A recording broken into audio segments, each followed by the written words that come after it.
Kecemasan warga Rupat Utara menguap, menyeret nama tokoh penting. Rupat Utara Kabupaten Bengkalis. Menurut keterangan Kapolsek Rupat Utara AKP Cecep Sujapara, SHMH, Bribtu Rekonsiliasi Manurung, Bribtu Jen Moris Marpaung, Bribda M. Aidil Saputra, kepada tim wartawan yang ada di lapangan mengutarakan kejadian perkara pembunuhan di Rupat Utara. Ini kronologis kejadian. Pada hari Kamis tanggal 8 Agustus tahun 2024 sekitar pukul 16 WIB di areal petak 13 Dusun Hutan Samak Desa Titi Akar Kecamatan Rupat Utara Kabupaten Bengkalis Provinsi Riau. Diduga telah terjadi penganiayaan yang menyebabkan satu orang meninggal dunia dan satu orang mengalami luka yang dilakukan oleh Saudara Aleng dan Saudara Aca. Korban yang melihat terlapor 1, Saudara Aleng, dan terlapor Il, Saudara Aca, sedang mencabut bibit sawit yang telah ditanam. Pelapor sebelumnya kemudian pelapor bersama ayah pelapor Aseng, Saudara Rianto dan Saudara Zaneri Supriyadi Permelihat dan hendak menanyakan mengapa bibit sawit yang sudah ditanam tersebut dicabut kembali. Kemudian pelapor melihat ayahnya sedang duduk bersebelahan dengan pelapor 1 Aleng, dan kemudian terlapor 1 Aleng mengeluarkan pisau dari pinggang dan menusuk ayah pelapor hingga berulang kali. Kemudian pelapor yang hendak menuju ayah pelapor tiba-tiba terlapor Il Aca, membacok punggung si pelapor menggunakan pisau. Kemudian pelapor meminta tolong kepada teman. Akan tetapi teman pelapor tersebut sudah melarikan diri sehingga pelapor menuju perumahan dengan kondisi ayah pelapor sudah berlumuran darah dan luka tusuk di beberapa bagian tubuh ayah pelapor. Akibat dari kejadian tersebut, ayah pelapor meninggal dunia di lokasi kejadian. Dan pelapor mengalami luka di bagian punggung akibat terkena bacokan, sehingga pelapor melaporkan perkara ke Polsek Rupat Utara untuk diproses. Informasi diperoleh menyebut bahwa 2 orang di antara oknum pelaku, diketahui pembunuhan itu merupakan mantan pensiunan TNI berinisial ALENG dan Aca warga sipil laki-laki, abang adik, sementara korban diketahui berinisial alias Aseng Okayu dan Kero laki-laki ayah anak si korban. Pasca insiden itu menyebut bahwa korban tewas di tempat dengan luka tusukan dada mengenakan jantung korban dan terdapat 2 tulang rusuk korban patah menembusi belakang tubuh korban dan terdapat luka lainnya akibat ditusuk senjata tajam oknum pelaku. Sedangkan Kero anak korban berhasil meloloskan dan menyelamatkan diri dari serangan pelaku dan terdapat luka bacok di bagian belakang tubuh korban akibat senjata tajam milik pelaku. Berdasarkan informasi tim wartawan di lapangan kepada tim media riaubangkit.com, diperoleh keterangan di lapangan kalau pelaku dan korban masih ada hubungan keluarga dan perjanjian kerja tersebut yang tidak terlaksana, sehingga hal itu memicu emosi pelaku. Menurut pengakuan dari pelaku kepada pihak kepolisian yang katanya disebabkan sakit hati. Awalnya ada perjanjian 20% bagi hasil panen produksi untuk pelaku. Dan korban waktu itu tidak menyanggupi, ungkap sumber dan mengatakan bahwa korban tidak sanggup menandatangani perjanjian karena lahan tersebut lahan HPT yang tidak bisa diterbitkan surat. Kalau seperti itu daripada saya bayar 20% lebih baik ganti saja kerugian saya dari beli bibit, upah pekerja, penggalian parit upah tebas, upah racun sedangkan pengadaan racun kerelaan tidak usah dibayar, sembari mengatakan kalau korban tidak mau bermasalah berkepanjangan. Terang sumber. Sementara sang pelaku lawan bicara korban waktu itu mengatakan biarlah orang Ferry sponsor membayarkan beli bibit ganti rugi itu. Berselang hari keesokannya, korban menghubungi alias Ferry melalui via HP pertanyakan, apakah betul Pro yang akan membayar kerugian saya tentang tanaman ini? Jawab Ferry lawan bicara korban waktu itu. Saya tidak ikut campur dan tidak mau terbawa-bawa tentang masalah mic kalian ini. Jelas sumber menyebutkan itu selesaikanlah antara mic kalian dengan company pelaku. Sebut sumber menyebutkan nama Free meminta ketemu di kebun tepatnya Selasa tanggal 6 Agustus dan diiyakan korban waktu itu. Ujar sumber mengatakan, korban waktu itu tidak ketemu di lokasi lahan tersebut yang dijanjikan. Dan korban langsung pulang ke kediamannya di sore harinya di Dusun 2 Hutan Alus. Pada keesokan harinya, korban seperti biasa menginap di rumah pondok adiknya sambil menembak burung punai. Pada keesokan pagi harinya seperti biasa korban melanjutkan pekerjaannya membangun gubuk untuk para pekerja, dan ditemani para pekerja beliau. Dan pada sore harinya kurang lebih pukul 5 sore, Anggota beliau sebut sumber. Terlihat oknum pelaku sedang mencabut tanaman kelapa sawit milik korban. Dan korban waktu itu langsung menghampiri ke lokasi lahan yang dirusak tersebut. Setibanya di lokasi itu, di seberang parit, pelaku dan korban beserta saksi kejadian duduk berdekatan. Di kiri pelaku korban, dan terjadi adu mulut. Langsung, tanpa diduga pelaku mencabut senjata tajamnya lalu menusuk korban menggunakan tangan kiri. Dan dua saksi kejadian kabur berlari ke hutan menyelamatkan diri.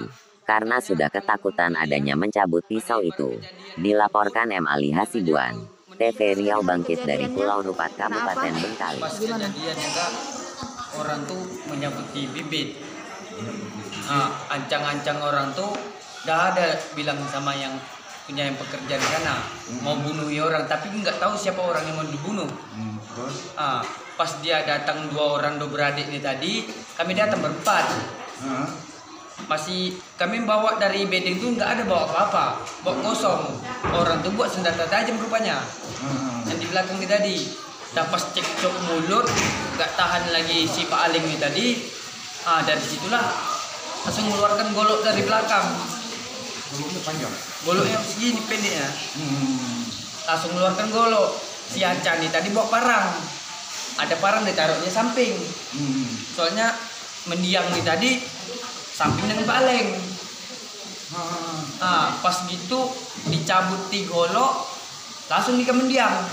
Mendiang ini tak sempat melawan apa-apa, tangan kosong. Tangan kosong ya? Iya. Dan begitu aku nolong mendiang, baru si Acan ini tadi bacok aku dari belakang. Besar rupanya? Dijahit Pak. Dijahit. Berapa jahit? 10. Dijahit kan ya? Berarti setelah kamu nolong tadi, dia mau bacok kamu, kenapa kamu lari? Aku nolong mendiang mukul yang Pak Aling ini tadi, baru mendiang bisa lari. Kalau tak ku tolongkan mendiang mati di depan. Sekitar 200 meter ku bawa mendiang, baru mendiang tuh minta air minum. Setelah hembus nafas terakhir mendiang, baru ku tinggalkan mendiang di tempat TKP itu. Berarti sempat lari dari situ ya? Iya.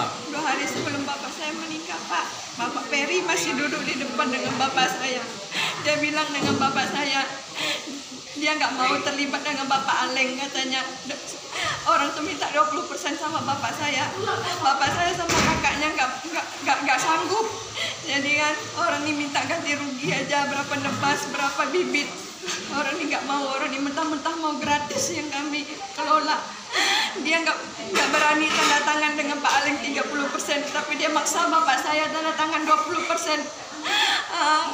Kemarin sebelum berarti abang saya sore ke kebun, orang Aleng pagi 2 sepit, orang Petrus Singkong ngantar 2 sepit Pak. Orang tuh tahu Pak, orang dia naik ke kebun. Padahal dia tahu Pak Aleng tuh gila Pak, dia tahu, tapi tetap diantarnya ke kebun Pak, tetap diantarnya. Nggak terima kami Pak. Apa kurang bapak saya Pak? Bapak saya dia nggak ada duit, bapak saya kasih duit. Dia nggak ada makan, bapak saya kasih makan. Dari susah sampai dia senang, bapak saya bantu. Dia mau jadi DPRD, bapak saya yang kenalkan dia ke orang-orang Pak. Singkong mau jadi kepala desa Pak, bapak saya yang kenalin dia ke orang-orang sini Pak. Apa kurang bapak saya Pak sampai kayak gitu ditusuknya Pak? Apa kurang lagi Pak? Pokoknya saya kejadian ini tak terima Pak, pokoknya. Kami mau orang Pokoknya tua itu terlibat Pak. kayak mana pengadilan hukumannya setimpal lah dengan kejadian sama si mendiang. Kejadian ini sekitar jam berapa? Sekitar jam 4 sore. Jam 4 sore. Iya. Waktu penikaman itu jam berapa? Sekitar Itulah 5:30 Pak. sekitar jam 4 lebih lah. Ah, Jam 4 lebih mau setengah 4 lah jadinya. iya. Yang pas Nelpon lagi ya. aku datang tuh mendiang dah minta air tuh dah tak ada napas lagi. Dah kena tikam pas tengah-tengah dada nih. Iya. Begitu dia dah tak ada napas lagi, baru aku turun minta pertolongan sama orang-orang rakyat kita sama tuh. Kalau orang berdua tuh tak salah Pak, dia datang bapak saya mati nih Pak. Satu orang pun saudaranya tak ada datang Pak. Berarti kamu anak yang paling tua atau yang? Saya anak ketiga, anak cewek yang paling tua. Jadi menurut adik sebagai keluarga korban, apa tuntutan dari keluarga? Bapak saya mati, Apa dia harus tuntutan mati keluarga? juga, Bu. Pokoknya Apa harapannya? harapanku kalau bisa Hukum mati, Bu. hukumannya mati, Bu. Kalau bisa, biar itu baru puas hatiku. Kalau memang penjara seumur hidup, aku tak terima. Biar setimpal lah, Bu. Bersetimpal ya. Setimpal sama suami saya, Bu. Pokok yang meninggal dia meninggal. Itu baru puas aku. Kalau Jadi ibu ini penjara seumur hidup, orang tak tuanya, mau. istrinya. Ini anak yang tertua, ini yang nomor 2. Saya ketiga. Ini yang nomor 3. Itu yang keempat. Ini adik saya 4. Oh iya. Ini yang paling kecil ya, yang nomor 4. Harapan-harapan keluarga ada yang tadi apa? Anak semedian nih. Baik kami yang paling tua, siapa nama? Manto Ibu istrinya dari Almarhum. Pak Azeng. Iya. Berarti anak yang paling tua perempuan. Saya. Kamu. Ya. Berarti itu Adik saya. adik itu. Berarti nomor 3. Nomor dua. Terima kasih. Berarti harapannya kan ya. Kami mau, Pak, walaupun orang berdua Bapak Peri sama Petrus tak terlibat di TKP, tapi orang ini udah kayaknya udah rencana juga, Pak. Mengetahui lah rencana ini. Ya. Soalnya katanya kalaupun kalian ada ibarat kejadian di kebun, katanya kau meninggal aja pun siapa yang meninggal katanya kami urus. Itu kan ancang-ancang ada pembunuhan juga terlibatnya, Pak. Yang mengatakan seperti itu siapa? Petrus. Ya. Pokok kalau kalian berbunuh aja katanya di TKP ataupun Pak Aleng ataupun kami lah ibaratnya dari kami, siapa yang meninggal, berarti kalau Pak Aleng meninggal kami yang ngurus. Berarti kalau Pak Aleng yang bunuh bapakku, berarti dia yang ngurus. Dari situ aku udah tahu Nggak kerja ada, sama Pak. orang Nggak ini. ada yang ngurus, Pak. Nengok bapak saya pun nggak ada, Pak. Berarti intinya itu sudah ada pengetahuan sebelum Ya. kejadian, sudah ada yang tahu. Ya. Sudah yang tahu.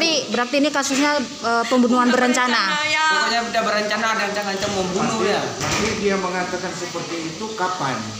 Pas sebelum kejadian lah. Ya sebelum kejadian kurang berapa hari dapat Pokoknya informasinya? dalam sekitar 2 minggu. Dia mengatakan seperti itu di mana? Pas di rumah sinilah. Di dalam rumah Di depan di pokok jambu lu. Di depan rumah almarhum lah ya. Ya. Pokoknya katanya kalau Pak Aleng yang bunuh mendiam, dia ngurus katanya. Kalau kami yang bunuh Pak Aleng, berarti kami yang ngurus kayak mana ke polsek itu. Gitu dibilangnya. Berarti kan dah ibarat ada rencana mau membunuh orang tuh. Dia bilang, Pak, Petrus nggak terlibat dengan Pak Aleng.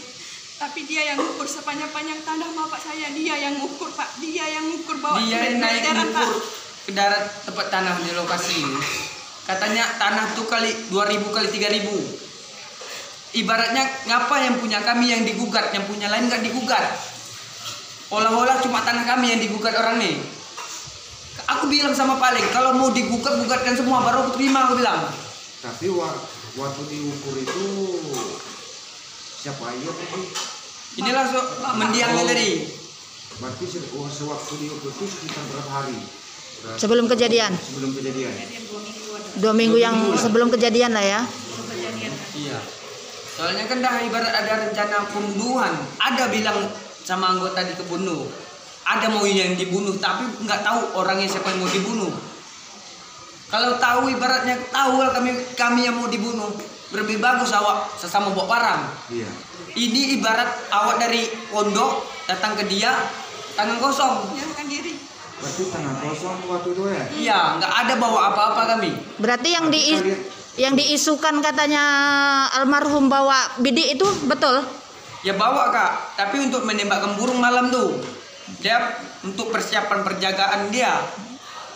Ya kan? Istilahnya senapang itu untuk nembak burung lah ya. Ya. Bukan ada sengaja untuk mau buat perlawanan, tidak ya kan? Bapak saya bilang sama abang saya mau bawa parang. Abang saya bilang tak usah nampak kali Nanti nanti. kalian ke sana itu kemarin apa? Tujuannya? Bikin bara. Bikin bara.